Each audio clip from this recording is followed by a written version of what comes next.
Hello everyone, welcome back to another episode of r/ProRevenge. In today's episode, boss wants me to write an email.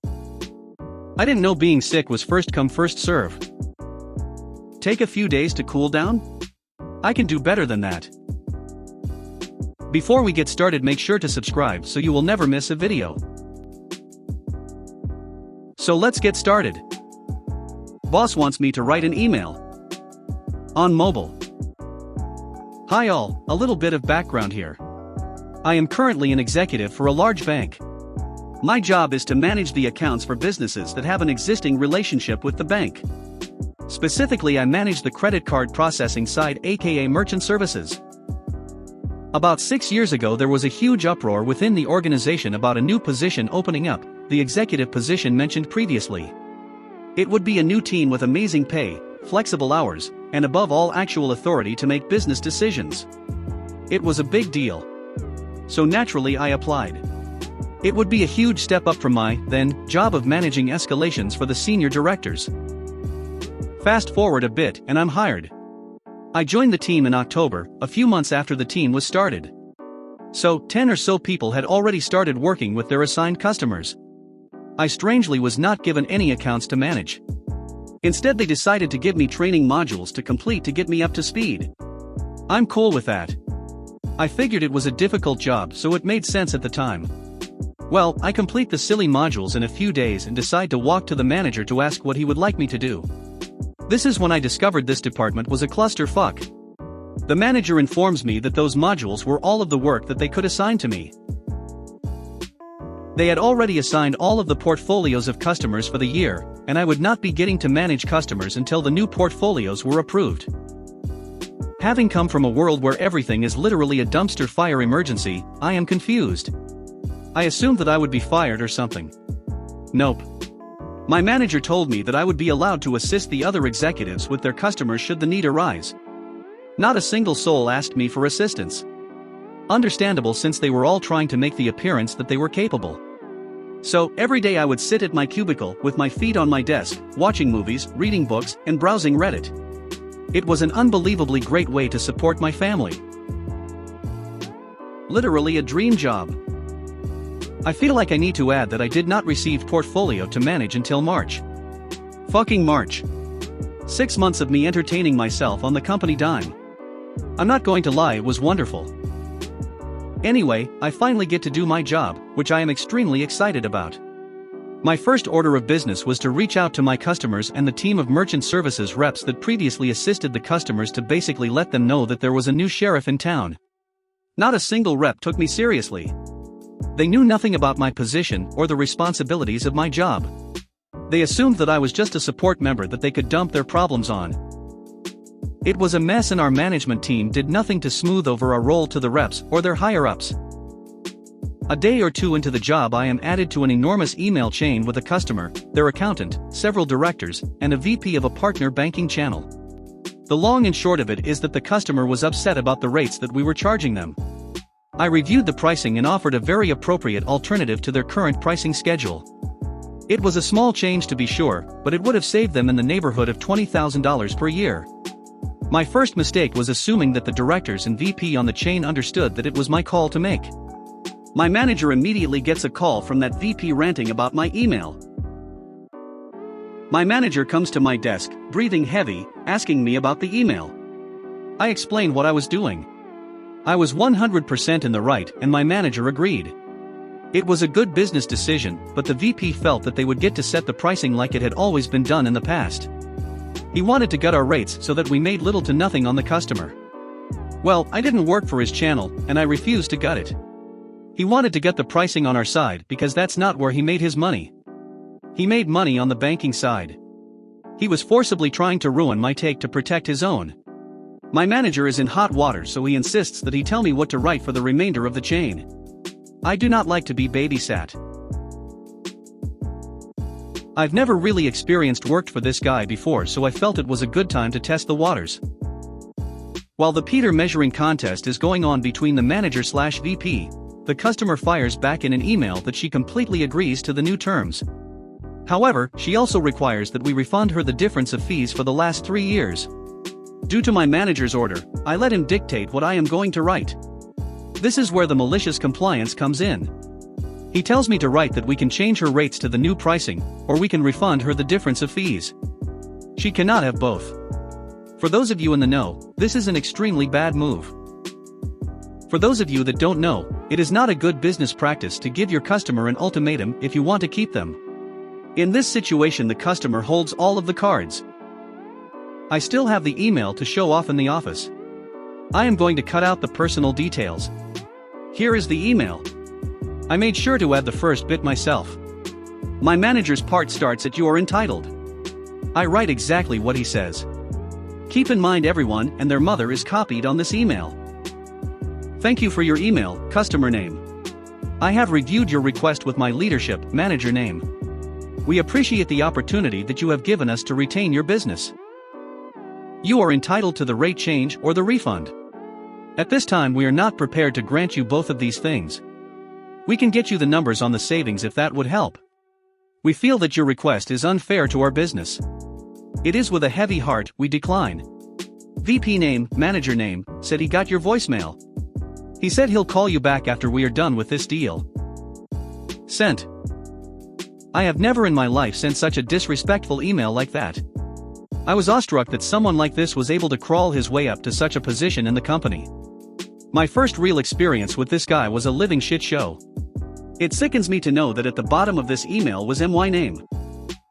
To someone on the outside, it would look like I was the dumbest person in the world. Now for the fallout. I still don't know the exact details of what happened after the email was sent that day. I was not added back to the email chain. The very next day I was invited to a conference room with 6 to 7 people. The only people I knew there, at that time, were my manager and the manager of our sister team. I was greeted by one of the people. She was smiling and very friendly. She asked me if I knew who she was. I said no. She sat on the table and said that she was the senior VP of sales for my bank. At the time we rolled up to her. She was the head honcho, my boss's boss's boss. She had flew from our headquarters, literally across the country, just for this meeting. She seemed like a very nice person. She was not, but it was unnerving how all she would do is ask questions. She held up her hand and shushed me anytime I tried to say anything outside of answering her questions. I was there for a while, and I was nervous, so I don't remember all of the questions. The big ones were, how do you like your job? Which scared me. And, why did you feel it was appropriate to email a customer a rude email? This one turned the tables in the room. I told her that the email was completely inappropriate. Then why did you send it? I told her I was asked to send the email by my manager, and then was allowed to explain my side of things. It was dead silent in that room even after I finished speaking. After some time, she asked me to leave the room. I sat at my desk for a good 2 hours working when one of my teammates told me that I was needed back in the conference room. This time it was just the manager of my sister team and the senior VP there. This time the manager of the sister team did all of the talking. He said that the customer that I was emailing is pulling their account not just from us, but from our banking partner as well. He explained how much money they made the bank through the partnership. I don't have access to the other banking systems, just the merchant services side. I was shocked to learn that they had tons of loans, business accounts, and stuff I had never even heard of. It was part of a very large organization that spans several different sectors. The person that I had emailed was the decision maker. He didn't give me an exact number, but said we had just lost millions of dollars in annual revenue. I was certain that I was going to be fired. Instead, he lectured me on the importance of diligence and other corporate mumbo-jumbo. A few extra details. I later found out that one of the people in the room was my HR rep. He was there because they were indeed going to fire me, up until I had explained what happened. Also, my manager didn't get fired. Miraculously, he is still my manager to this day. He did leave the office for the day, which probably means that he was grilled pretty hard. He is not a good manager, but he is genuinely a good person. I didn't know being sick was first come first serve.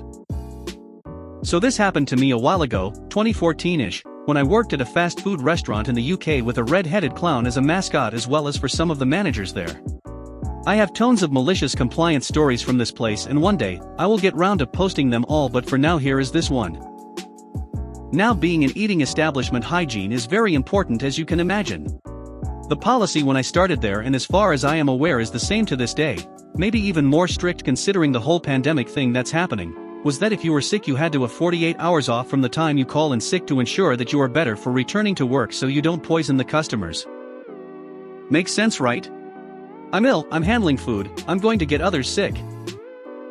I'm not feeling great at all this shift. I was feeling a little off in the morning, but thought I might be able to get better by the evening when my shift is. Over the day I started to get a cough, fever, runny and blocked nose, headache, full on cold. The policy also states that if you are going to call in sick it should be no later than 2 hours before your shift starts. Fair enough. It gets to 2 hours before my small 4-hour shift, and I feel dreadful, so I call up the manager on the shift that day. Me, hi manager, it's Baolan, cough, I feel awful, I shouldn't be working today, sniff. Manager, you can't be sick, we need you in today. Me, I really am not well, I am coughing and my nose is running everywhere, deep heavy cough. Manager, I have already had 3 people call in sick for today, so you need to be here, see you in a couple hours, hangs up. So here I am dripping with sweat, looking like death could take me at any moment, so with a small smirk on my face I think, okay, guess I'm going to work tonight. I proceed to get ready, get in the car and drive to work. Now there is no back door for employees to slip into at this place, so we have to use the main entrance and walk through the dining area to go into the back of the kitchen. So step 1, make sure I am seen by as many people as possible, looking like something out of a horror movie. I shamble through the front door, making sure to have a fit of coughing complete in my uniform so all the customers can see I am unwell. I make sure to wave and say hi to my colleagues on the counter in the huskiest voice I have, before wandering though to the door that leads to the kitchen. At this point I would like to say that I was in fact very sick that day, and I should not have been working, but I wanted to teach my boss a lesson, so I might have exaggerated my symptoms just a little bit to make sure the point stuck. I make it to the break room where 2 of my crew mates are, and immediately both ask if I'm feeling alright. I tell them no, but I have a point to prove, which is why I'm here. I check the rota in the break room and bingo. I'm on the register, front of house, everyone can see me. This is perfect for step 2. Ensure each person I serve questions if I'm fit to work. I wander through the kitchen to the register and start working. My first customer places an order, and they look a little wary. I get them their food, they go and sit down to start eating. My boss has seen this exchange and you can see the gears turning in his head. Can't be having a zombie serving food. I know, let's put them in the kitchen where they can't be seen. I get told to swap with a person who is working grill, so yes, I am no longer seen by anyone, but they have moved me from working with wrapped food which I couldn't contaminate to working with creating the food from scratch. Great idea there, boss. FYI, I never intentionally poisoned someone's food. I was trying to be very good and stepped out the kitchen every time I needed to cough and blow my nose, washed my hands, and then got back to it. I have been working for an hour or so now, still 3 to go, and by this point I'm feeling lightheaded and unable to focus on what I am doing. I'm not exaggerating anymore, I am not good at all. It's not very busy, so I'm just trying to keep myself on my feet. In walks the night manager, who happens to be the acting store manager too. Night manager, evening Baoland. Me, grunts and sniffs. Night manager, are you feeling alright? Me, slowly shakes head. Night manager, why didn't you call in sick? Me, I did, I was told that others had already called in sick, so I had to be here. She looks around at the pretty empty restaurant and plenty of staff, including the manager who had me come in, sitting in the dining area pretending to look busy while being on his phone. Night manager, clock out, go home, get better, and don't worry about your shifts for the next 2 days. I nod, and just before I go to get my stuff I see her storm to the manager in the break area before dragging him into the office. I go back to work after a couple of days like I was told, feeling 100%. I am greeted by the night manager who checks on me, which I'm grateful for. I start to work and get caught up on the workplace gossip. Turns out the manager who made me work that day was given a right bull-locking that night, and he turned in his resignation the next day, or so the rumor goes. Take a few days to cool down? I can do better than that. Our story takes place almost a year ago, right as I was getting out of retail and into my career field. My job at that time was to pick, pack, and ship online orders from the store. I usually started my day between 6 and 7 a.m. and left by 3 or 4 p.m. As we got closer to my last days, management started adding new tasks to my daily workload. Keep in mind this is as the holiday orders are ramping up and we are getting busy. First thing they added? Ship from store now also has to pick and pack in-store pickup and carry out orders. Next it was the non-clothing res hop in the mornings that the night team wouldn't finish. Finally it was adding a set of morning stock batches that I had to pull, push, and backstock by 10 a.m. I gave my employer a whopping 3 weeks notice to find and have me train a replacement. In that time I trained a few people, but none of them could do the work as well or as quickly as I could. Understandable, I had worked there almost 4 years at that point. All of those people I trained were moved to new positions within the week, and I never got more than 1 day with them. That company requires at least 4 hours of training for a new task, not including the computer-based portions. I think altogether I got maybe 2 hours with each person. Anyway, 2 days until I'm officially out, I come in at 6:30 a.m. and grab the res hop for the entire non-clothing portion of the store. I finished at around 7:30 a.m., then I started getting the in-store pickup/carry-out orders that have to be done by 8 a.m. I got those done by 8:15 a.m. Morning pulls? Done by 10:15 a.m. Then, I finally got to start on my actual job. I checked the system to see how many SFS orders I have, almost 300 items and counting. It doesn't actually stop adding new ones until 1 p.m. At 10:20 a.m. the store director walks his happy ass on in and immediately asks me why SFS isn't done yet. So I give him the same rundown that you just read. He was not happy. I do not remember his entire lecture, but I do remember that he covered varied topics such as why my then girlfriend, now fiancé, may leave me if I don't get my act together, how these orders really aren't that difficult, and he even explained that he kept pulling people away from this position because he knows that I can do the work, and he looks forward to my continued service in this role. Hold up, did he forget that I put in my notice? I tried to explain to him that I had started picking for SFS within the last 5 to 10 minutes, but he didn't hear a word of it and simply said in his most sarcastic, passive-aggressive voice, "If you can't handle it today, I understand. Take a few days off and come back refreshed." So I took my last few days off. When they called me the next week, while I was training for my new job, I did not answer. The HR manager at the store finally caught me by calling from his cell phone as I was on lunch. He said they never got my 2 weeks notice, and that I was in serious trouble if I didn't show up for my scheduled shifts.